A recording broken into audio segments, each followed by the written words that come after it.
le journal.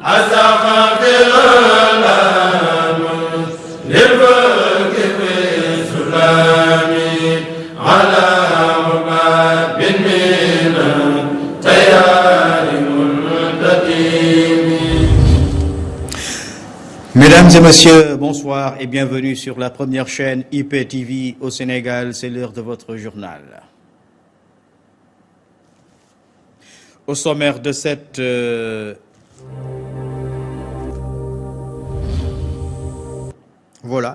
Au sommaire de cette édition, cérémonie officielle du Magal de Mame Mor Diarra, célébrée hier, vous aurez dans ce journal les temps forts. Au Sénégal, la pêche illégale cause un manque à gagner considérable, évalué à 145 milliards entre 2010 et 2012.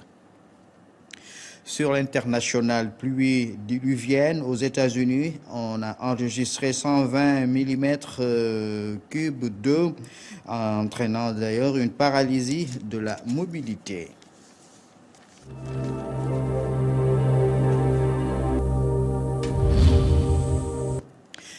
Je vous le disais tantôt, le Magal de Mame Mor Diarra a été célébré à Mbacké Xewar.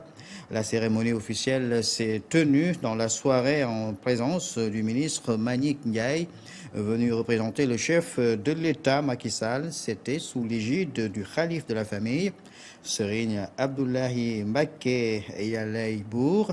Les temps forts avec Birane Diop et Issa Pouye.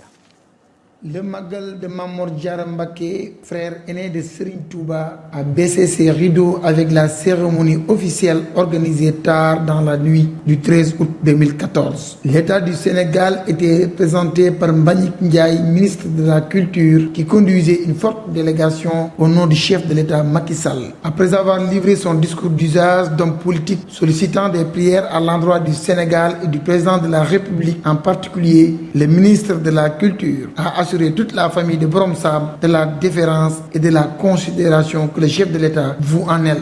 Serigne Cheikhouna Mbacké, porte-parole de la famille, a quant à lui axé l'essentiel de son speech sur les mauvais comportements des musulmans qui sont érigés aujourd'hui en règle d'or.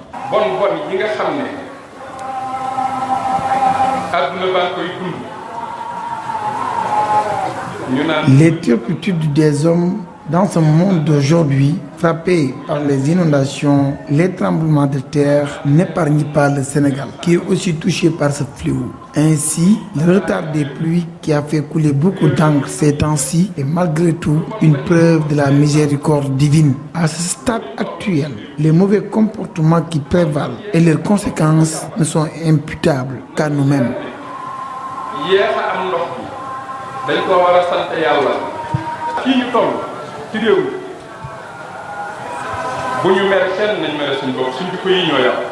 Dans cette même veine, il a vigoureusement fustigé les détracteurs de l'islam qui ne ménagent aucun effort pour le discréditer.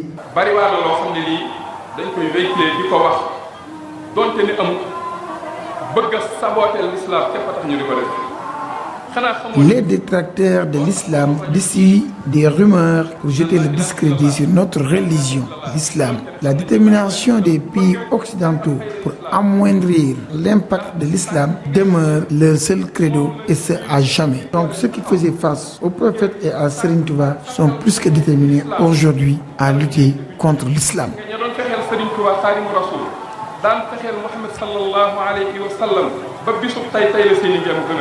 Le Magal de Mame Mor Diarra Mbacké a pris fin sur une note d'espoir grandissime d'une assistance divine pour sauver l'hivernage.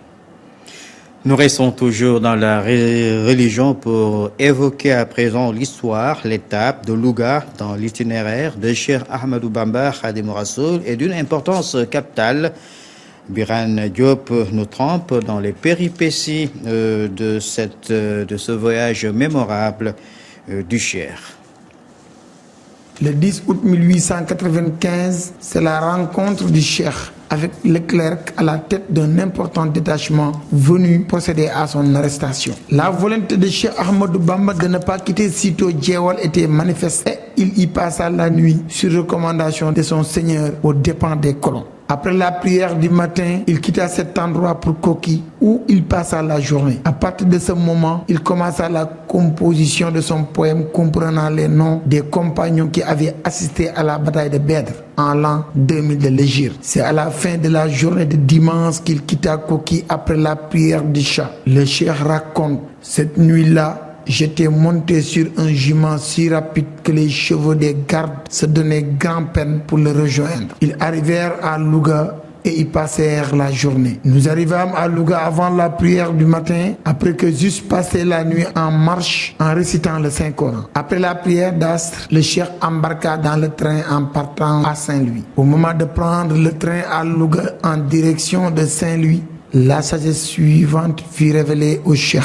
Ô vous qui croyez, lorsque vous rencontrez une troupe d'ennemis, soyez fermes et mentionnez sans cesse le nom de Dieu. Sourate 8, verset 45. C'est à cela qu'il se consacra tout le temps qu'il passa à Saint-Louis avant d'être transféré à Dakar. Aussi, partout où on l'amena, quelle que fût l'intensité des épreuves, cela ne l'empêcha nullement de se conformer à ses recommandations. C'est ici à Louga où il ajourna le projet des populations qui voulaient lever l'étendard du djihad contre le pouvoir colonial et qui étaient prêts à donner leur vie et leur sang pour qu'ils ne soient exilés. Mais le cheikh, dans une attitude courageuse qui confirme les clauses du pacte signé avec le prophète, paix et salut sur lui, avait préféré supporter les épreuves sans effusion de sang et sans l'aide de personne. La prière mémorable a été dirigée hier à la mosquée de la gare de Louga par Serigne Mahmadan Baké, fils de Serigne Mohamedou Mourtada Baké, en présence des autorités religieuses, administratives et des disciples. Nous allons parler à présent d'économie par la pêche illégale qui entraîne une perte de 145 milliards au Sénégal entre 2010 et 2012. La révélation est de la directrice de l'USAID, Konish Khadissani Diouf.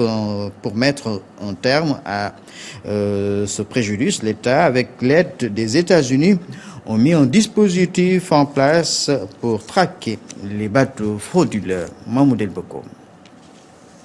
La pêche industrielle non réglementaire a causé des préjudices énormes au trésor du Sénégal. Rien qu'entre la période 2010-2012, plus d'une centaine de milliards ont été pillés de nos ressources halieutiques. Des chiffres qui font froid au dos. En effet, 145 milliards en produits halieutiques ont été pillés en l'espace de 2 ans. Une information livrée par la directrice de l'USAID Comfish, Khadissani Diouf, à l'ouverture d'un atelier de 2 jours sur la revue du plan d'action 2013 de la GRAP sous le thème « Gestion de la capacité des pêches et lutte contre la pêche illégale ». Selon elle, la pêche illégale et la surcapacité de pêche appauvrissent les stocks de poissons et les communautés côtières du Sénégal, mais aussi elle entraîne une concurrence injuste avec les pêcheurs nationaux. Pour aider l'État à faire face à la pêche illégale, le projet USAID Comfish travaille avec la Marine nationale, la Direction de la protection et de la surveillance des pêches et la Marine américaine pour collecter des données sur les bateaux qui pratiquent ce type de pêche. Ainsi, il est fréquent de noter des bateaux qui pêchent dans les eaux sénégalaises sans autorisation et il y a de cela même quelques mois, un navire de pêche russe qui pêchait frauduleusement a été arraisonné et obligé de payer des centaines de millions à l'État du Sénégal.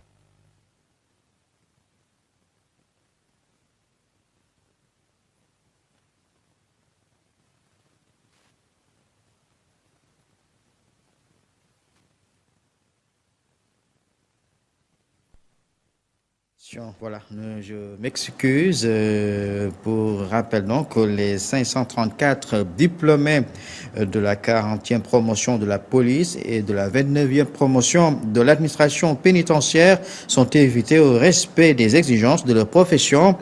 Une exhortation faite par le directeur de l'École nationale de police Demba Sarr à ces hommes de tenue.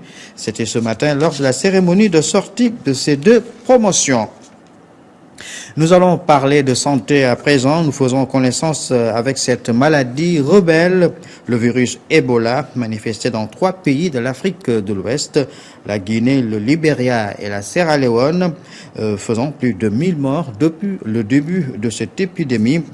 Il faut dire que cela a amené même certains pays à prendre des mesures d'urgence. Pour en savoir plus sur l'historique de cette maladie, nous suivons le commentaire de Sokhna Diarra Seck Mohamed Dieng. Mais attention, ces images que vous allez voir ne sont pas du tout agréables. Le virus Ebola est apparu pour la première fois en 1976 près de la rivière Ebola en République démocratique du Congo.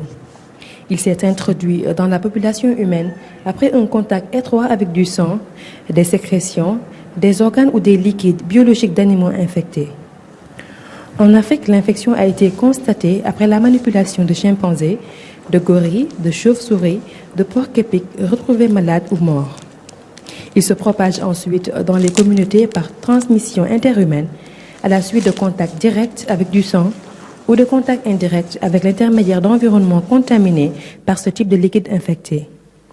La maladie à virus Ebola est une virose aiguë se caractérisant par une apparition brutale de fièvre, une faiblesse intense, des céphalées et une irritation de la gorge. Ces symptômes sont suivis de diarrhée, de vomissements, d'une irritation cutanée, d'une insuffisance rénale et hépatique et dans certains cas d'hémorragie interne et externe. Les sujets atteints restent contagieux tant que le virus est présent dans leur sang et dans leurs sécrétions.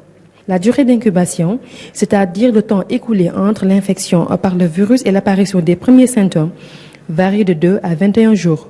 Il n'existe pas encore de vaccin homologué contre la maladie à virus Ebola. Plusieurs vaccins en sont au stade d'essai, mais aucun n'est disponible pour un usage clinique. En l'absence de traitement efficace et de vaccins, la sensibilisation aux facteurs de risque et la reconnaissance des mesures de protection à prendre à titre individuel sont le seul moyen de réduire l'infection et la mortalité.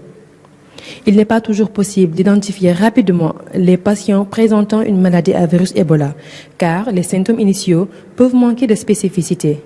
Pour cette raison, il est important que les agents de santé appliquent les précautions d'usage à tous les patients, quel que soit le diagnostic, dans toute pratique professionnelle, à tout moment. Ces précautions comportent le respect des consignes des autorités locales ainsi que les règles de l'hygiène des mains, de l'hygiène respiratoire, de l'hygiène des vêtements et une cuisson soigneuse des produits animaux à consommer. Voilà, Sokhna Diarra Seck, Mohamed Dieng qui nous donne quelques mesures préventives contre cette maladie. À présent, l'actualité internationale.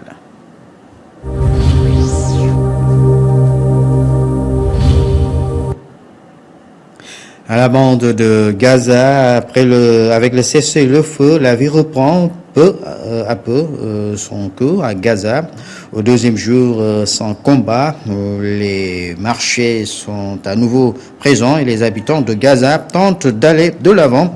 Difficile cependant de s'approvisionner car la plupart des infrastructures ont été détruites par les bombardements. L'espoir des populations est placé dans les négociations au Caire pour parvenir à une trêve durable.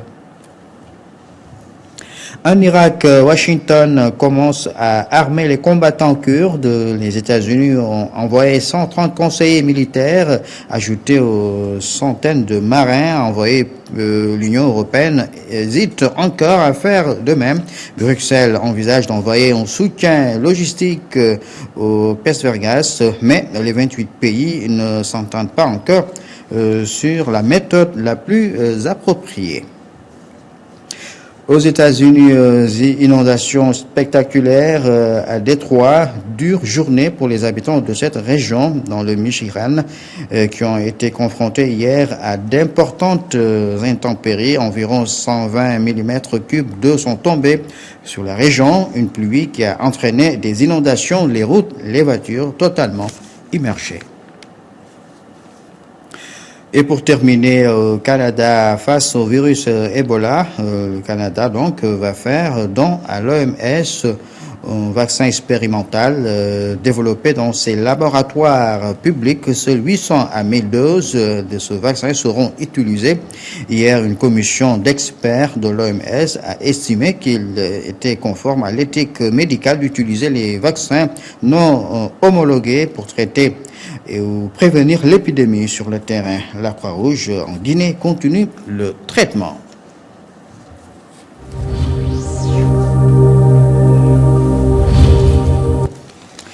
Voilà, mesdames et messieurs, nous sommes arrivés au terme de cette édition. Merci de l'avoir suivi et bonne suite de programme sur Al Mouridiyyah TV. Au revoir. Le journal.